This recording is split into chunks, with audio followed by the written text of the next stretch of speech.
Our channel study for law. आज का हमारा क्वेश्चन है, वसीयत की परिभाषा दीजिए। मुस्लिम विधि में एक वैध वसीयत के आवश्यक तत्वों का वर्णन कीजिए।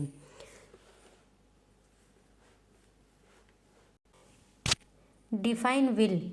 What are the essentials of a valid under Muslim law. जो मुस्लिम विधि में वसीयत के आवश्यक तत्व हैं और मुस्लिम विधि में वसीयत की परिभाषा है वो बतानी है। ठीक है, सबसे पहले इसका परिचय, इंट्रोडक्शन। मुस्लिम विधि में हर व्यक्ति को एक अधिकार दिया गया है कि वह अपनी मृत्यु के उपरांत यानी कि अपनी मृत्यु के बाद अपनी संपत्ति के एक भाग को किसी व्यक्ति या संस्था के नाम दान करने की इच्छा व्यक्त कर सकता है। इसी अधिकार को वसीयत विल कहा है और वसीयत की जाने वाली संपत्ति चल या अचल हो सकती है।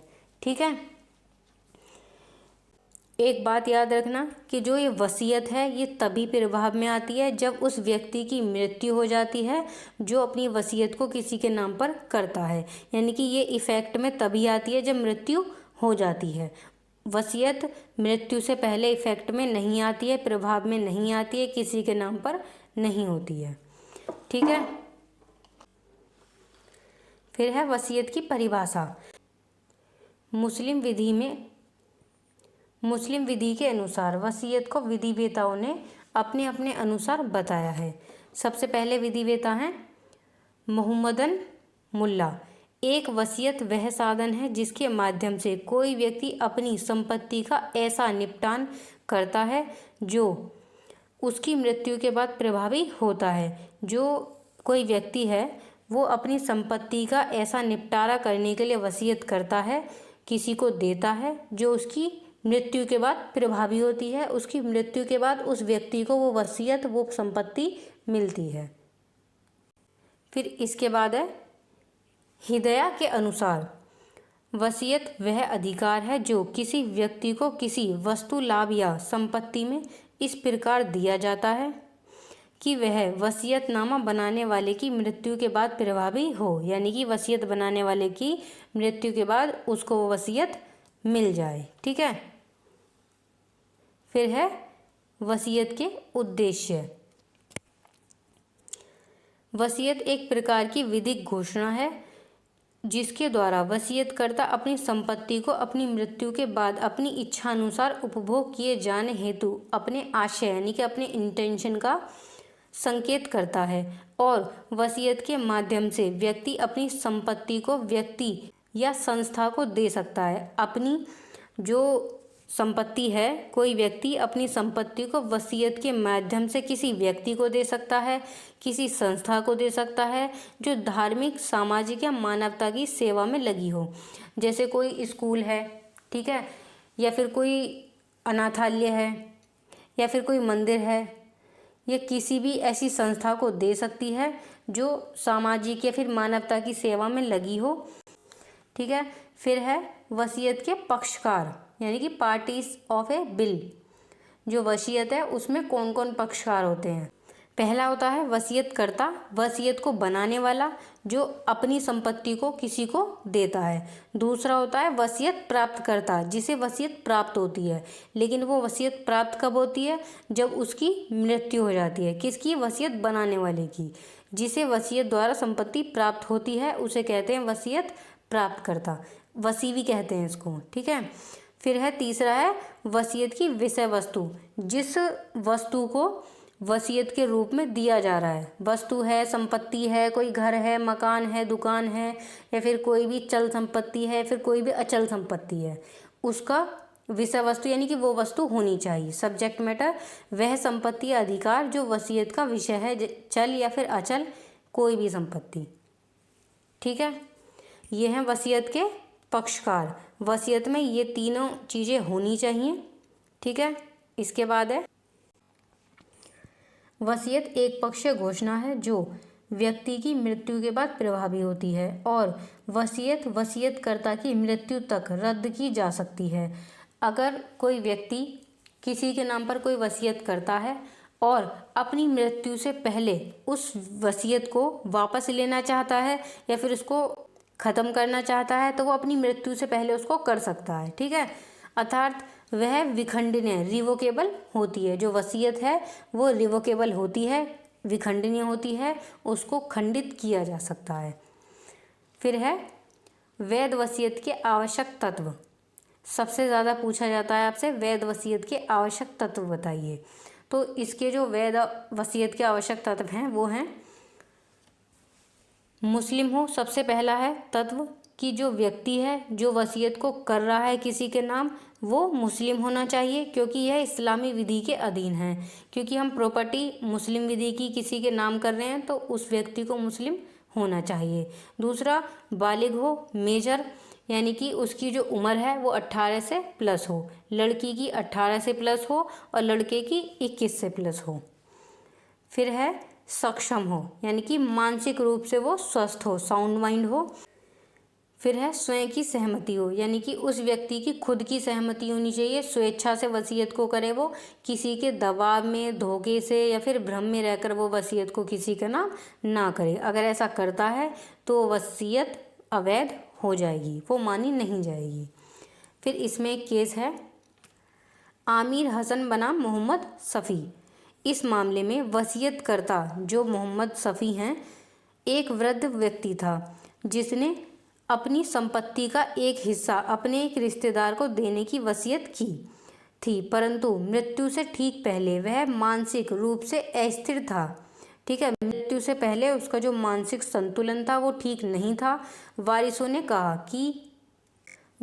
कहा कि वसीयत की वैधता के लिए आवश्यक है कि वसीयतकर्ता उस समय मानसिक रूप से ठीक हो और यह समझ सके कि वह क्या कर रहा है तथा उसकी संपत्ति पर क्या प्रभाव पड़ेगा।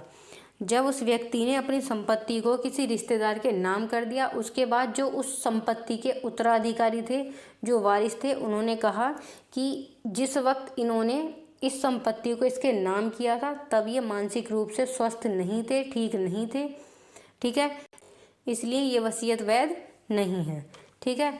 इसके बाद है वसीयत की सीमा और रूप, यानी कि वसीयत कितनी किसी के नाम की जा सकती है और इसका रूप कैसा होगा, किस प्रकार का होगा। मुस्लिम विधि में व्यक्ति वारिसों की सहमति के बिना केवल अपनी संपत्ति के 1/3 1/3 भाग ही वसीयत कर सकता है। जो मुस्लिम व्यक्ति है वो मुस्लिम विधि के अनुसार अपनी संपत्ति का 1/3 हिस्सा ही वसीयत कर सकता है बिना अपने वारिसों की सहमति के, ठीक है। लेकिन 1/3 से ज़्यादा हिस्सा वसीयत नहीं कर सकता जब तक जो वारिस हैं वो सहमत न हों। और मुस्लिम व्यक्ति अपने वारिस के पक्ष में वसीयत तभी कर सकता है जब अन्य वारिस सहमत हो। अगर किसी संपत्ति के 2-3 वारिस हैं या फिर 2 वारिस हैं, 2 उत्तराधिकारी हैं और वो किसी और को संपत्ति वसीयत करना चाहते हैं तो उन दोनों की ही सहमति होनी चाहिए, ठीक है, अन्यथा यह अमान्य है। वसीयत का रूप लिखित, मौखिक संकेत द्वारा भी हो सकती है। अगर मेरे पास कोई प्रॉपर्टी है और उसमें मेरे भाई का भी हिस्सा है और मैं उसको किसी अन्य इंसान को देना चाहती हूँ, अपनी फ्रेंड को या फिर किसी को भी देना चाहती हूँ, तो मुझे अपने भाई की सहमति लेनी होगी उस संपत्ति को किसी को देने के लिए, ठीक है, किसी के नाम करने के लिए। और वो संपत्ति उसके नाम तभी होगी जब मेरी मृत्यु हो जाएगी, ठीक है। उससे पहले वसीयत नाम नहीं होती है। वसीयत इफ़ेक्ट में तभी आती है जब वसीयत करने वाले की मृत्यु हो जाती है। जैसे करते हैं ना लोग कि मेरे मरने के बाद ये संपत्ति तुम्हारी होगी, ये घर तुम्हारा होगा, ये वाला घर मेरे छोटे बेटे का होगा, ये वाला घर मेरे बड़े बेटे का होगा, या फिर ये दुकान मेरी बेटी की होगी। ऐसा करते हैं कि लेकिन वो होगी उनके मरने के बाद। अगर मरने से पहले वो चाहें तो इस स्टेटमेंट को चेंज कर सकते हैं, ठीक है। फिर इसमें केस है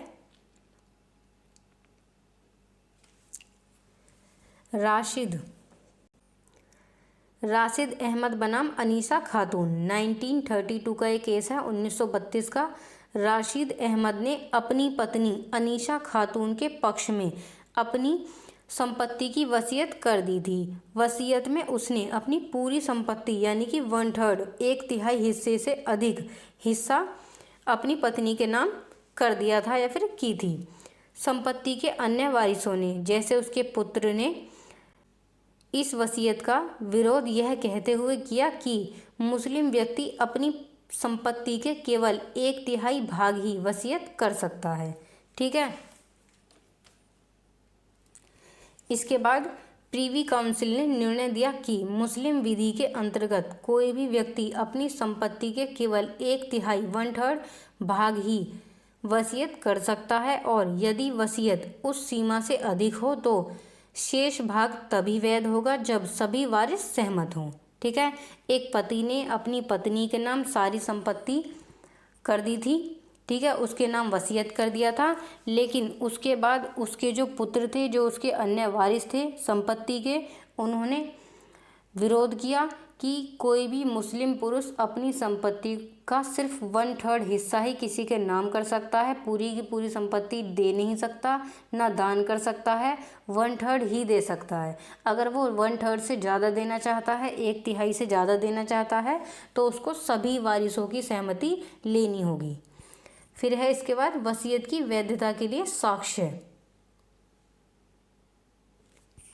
वसीयत का प्रमाण गवाह हो यानी कि विटनेस के माध्यम से या दस्तावेजी साक्ष्य से दिया जा सकता है। जब वसीयत किसी के नाम की जाती है या तो बोल कर की जाए तो उसके लिए भी विटनेस होने चाहिए, गवाह होने चाहिए, और अगर दस्तावेजी से की है तो उसमें विटनेस लगते हैं। शिया विधि में 2 पुरुष या 1 पुरुष व 2 स्त्री गवाह आवश्यक हैं शिया विधि में, और सुन्नी विधि में मौखिक प्रमाण भी पर्याप्त है। शिया में 2 पुरुष या फिर 1 पुरुष और 2 स्त्री होनी जरूरी हैं, और सुन्नी में गवाहों की आवश्यकता नहीं है, मौखिक प्रमाण भी दिया जा सकता है। ठीक है। इसके बाद है इसका निष्कर्ष। मुस्लिम विधि में वसीयत एक अत्यंत महत्वपूर्ण कानूनी और धार्मिक संस्था है।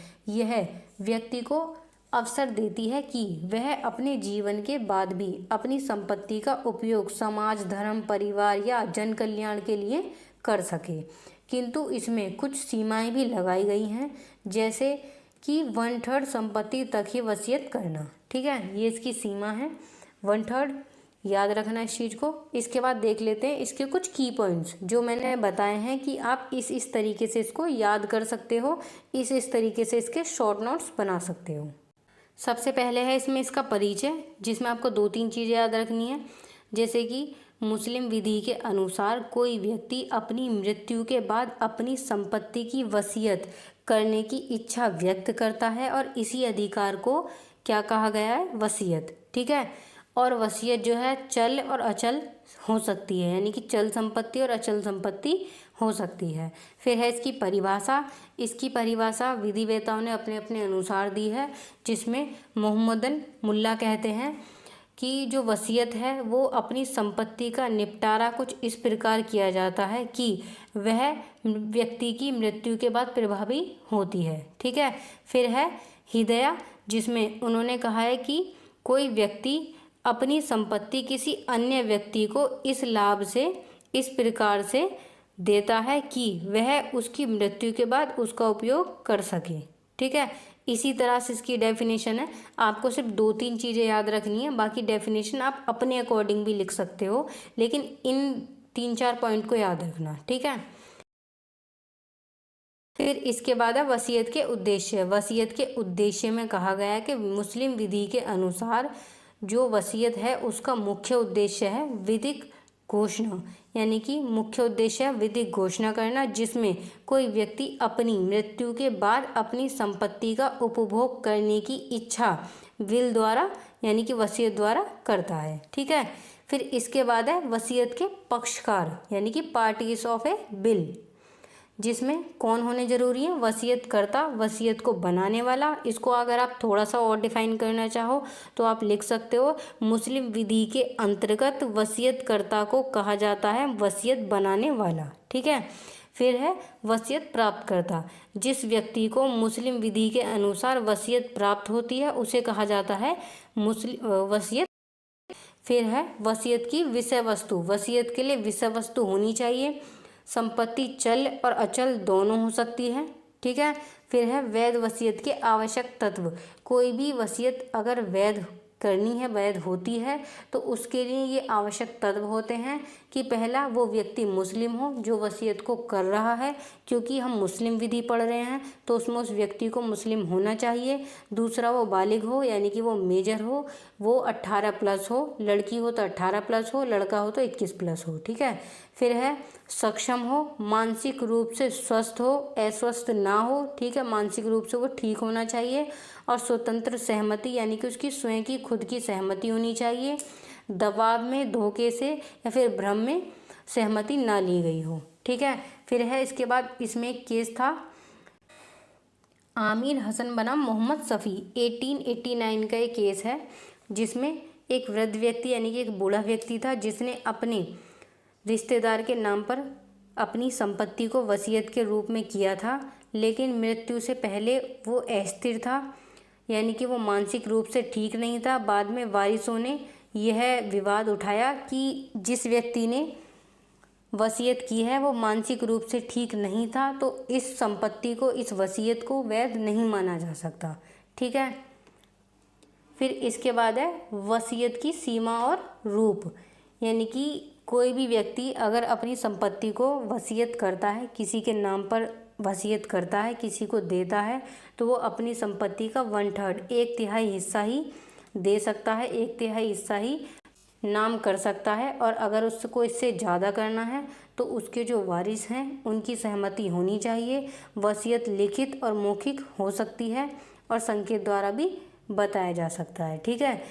फिर इसके बाद इसी का एक केस है राशिद अहमद बनाम अनीसा खातून, 1932 का एक केस है, जिसमें राशिद अहमद ने अपनी पत्नी अनीसा खातून के पक्ष में 1/3 से ज़्यादा संपत्ति को वसीयत कर दिया था, जिसके बाद उनके पुत्र जो उसके वारिस थे उन्होंने कहा कि कोई भी मुस्लिम पुरुष अपनी संपत्ति का 1/3 से ज़्यादा बिना वारिसों की सहमति के वसीयत नहीं कर सकता।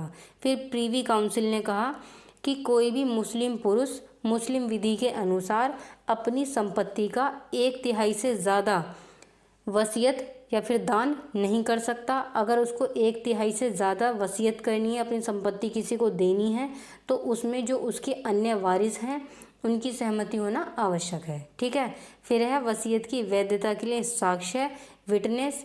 सिया में 1 पुरुष या फिर 2 पुरुष 2 स्त्री होनी चाहिए। सुन्नी में मौखिक पर्याप्त है, यानी कि मौखिक रूप से कहना पर्याप्त है, उसमें गवाहों की आवश्यकता नहीं है। इसके बाद है इसका निष्कर्ष। ठीक है। ये छोटे छोटे की पॉइंट हैं जिन्हें आप लिखकर याद कर सकते हो और एग्ज़ाम में आपके लिए बहुत यूज़फुल होंगी।